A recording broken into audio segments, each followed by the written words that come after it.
Hey, what's up? This is JC with Wrong and Strong, and I'm going to give you 3 reasons why your kid would join a gang today.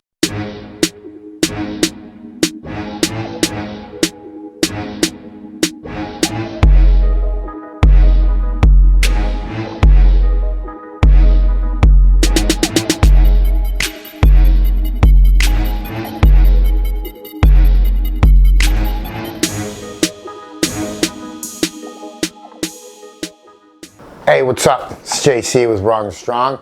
If you haven't subscribed to my channel, make sure you subscribe, hit the notification button, and leave a comment. Tell me what you think. This is going to be a 5-part series on Chicago gangs. About 200 such officers in the city versus 100,000 gang members. When there's a shooting, we'll respond to the shooting.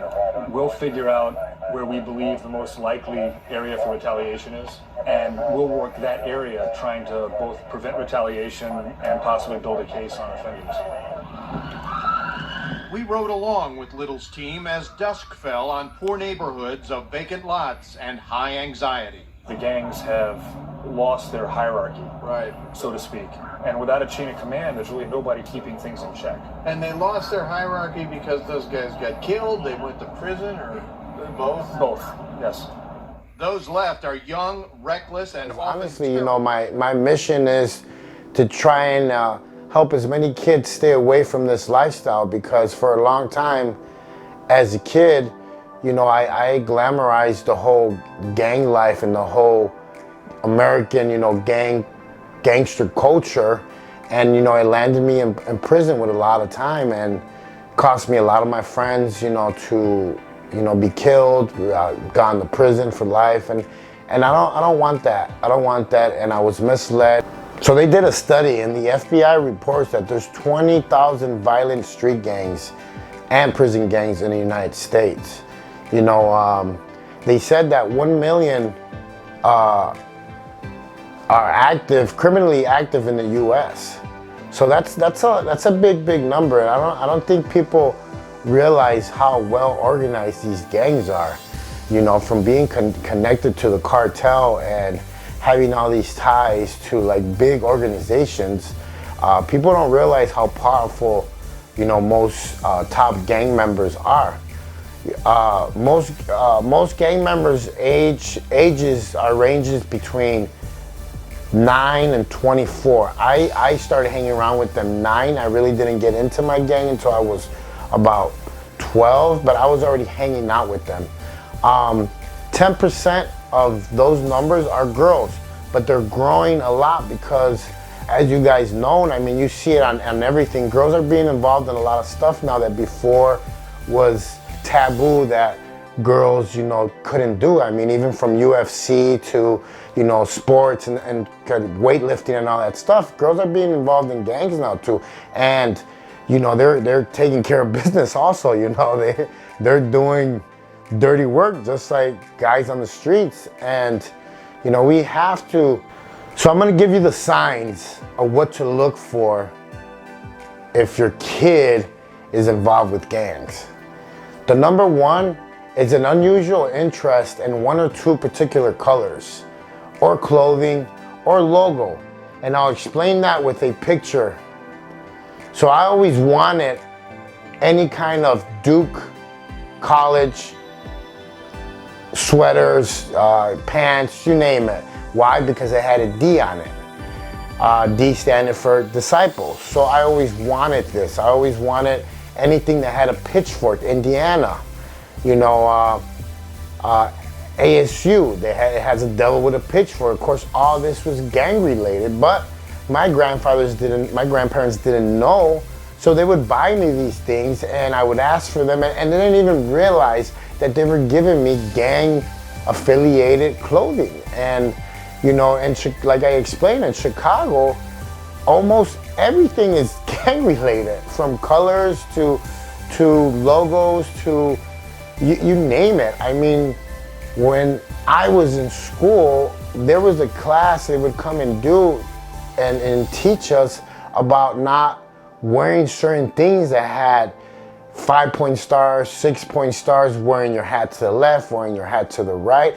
And like I said, I'm gonna do a 5-part series on this whole gang culture in Chicago to actually break it down, because I'm doing this for you guys, for the parents.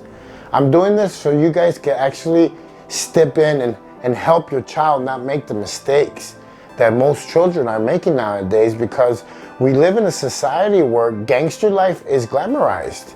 It's glamorized, they make movies about it, and you know what? None of those fucking movies had a happy ending. Mine did it. I ended up in prison for 17 years. Most of my friends are dead. Most of my friends are doing life sentences.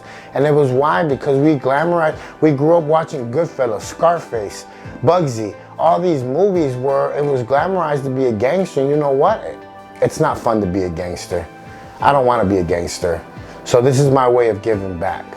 Second sign to look for is if your kid is using hand signals to communicate with his friends. You know damn well he is not speaking in sign language. That motherfucker didn't take no special class. So he's not trying to speak to somebody that can't talk. He's using gang signs. So please, do not be dumb. You know, look out for these signs. Drawings on books.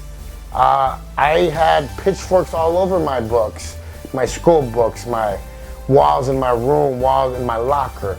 Look for drawings, tattoos, stuff like that. Another thing to look for is cash. Where is he getting cash and jewelry from? He doesn't work, and I'm pretty sure his weekly job at McDonald's ain't paying for that big ass chain he's wearing. So look for these things. If he's carrying a weapon, my grandma caught me with a weapon once, but you know what? My grandparents were so old that I lied and said that I was holding it for a friend, and they believed me. God bless their soul, but they believed me. So look for these things. You know, it's very, very sad that these kids, you know, they're on the streets, and you know, with the music, the culture, the movies, and all this stuff, they actually think that this is a cool life, and it's not. It's really not. You know, there's ways that parents can help their kid if they're involved with this culture, this life, and I'm telling you this from firsthand experience. This ain't no fucking game. If you guys follow my story and know what I've been through, it ain't a fucking game. Spend quality time with your kids. Be involved in your child's life. Be a positive role model. Know what who your children are hanging out with, and their families of the people that they're hanging around with. Teach your child how to cope with peer pressure. Nowadays, you know, people break under peer pressure. Like, I remember a couple of years back, some of my buddies were drunk and they were turning cigars off on their hands to show how tough they were. And when they gave me the cigar and they were like, turn it off on your hand, I was like, fuck you. Like, why would I turn off a cigar on my hand? And they thought that I wasn't tough because I didn't want to like turn the cigar on my hand. It's dumb peer pressure that sometimes people, kids especially, kids growing up that still haven't, you know, their brain still hasn't evolved to knowing the difference between fucking stupid and more stupid. So, you know, teach them how, I beg you, teach them how to develop that skill, to be able to have good conflict resolution skills. Talk to your kids about consequences and the dangers of being involved with negative people, gang influenced people, street people, because they could be hanging around with a local drug dealer that's not even involved in gangs, but he's out there selling drugs, and somebody comes by and kills him, and he's there at the wrong time, wrong place, and guess what? He falls victim to the circumstances of being at the wrong place at the wrong time. It's very, very important that you look for all these signs. And the thing is that I'm gonna break down the three main reasons why your kids would join a gang. And this is from firsthand experience. This is from me telling you guys. One is the sense of belonging. acceptance, loyalty. Gangs offer a sense of identity and a way to gain attention and status. So it's only normal for kids to want to be part of something like that. They usually fall victims to this if they don't have close ties to their family. If they usually don't have a family at home, they're gonna look for a family on the streets. And a lot of kids are looking for that nowadays because too many people are too into their phones and life that they're not paying attention to their kids. You know, the second one is fear of being victimized. Growing up in hoods where gangs are present and they feel that, you know, and are being told that they need to belong to a gang in order to protect them from others and other gangs, they need to know that you have their back, that you are their gang, their family is what keeps them safe and protects them, and that you're there for them no matter what. Number three, peer pressure. If friends, family members are in gangs, kids may feel pressure to join a gang. Some kids grow up in neighborhoods where gangs are a way of life, like I grew up. I grew up in a neighborhood where it was normal. Everybody was in a gang, and everybody dressed the same, everybody wore the same colors, everybody went to the same school. Their parents did it, my parents did it. You know, my dad wasn't an official Land King, but he hung around with them. And it almost becomes a norm. So this is gonna be a very, very tricky 5-part series because we're gonna go through colors, signs, we're gonna go through logos, pretty much we're gonna go through everything. This is almost like a 101 Gangs for Dummies video. So, you know, if you guys don't have no idea of Chicago street gangs, I really, really suggest that you pay attention and you listen to what I'm saying and do something about it. This is JC with Wrong and Strong.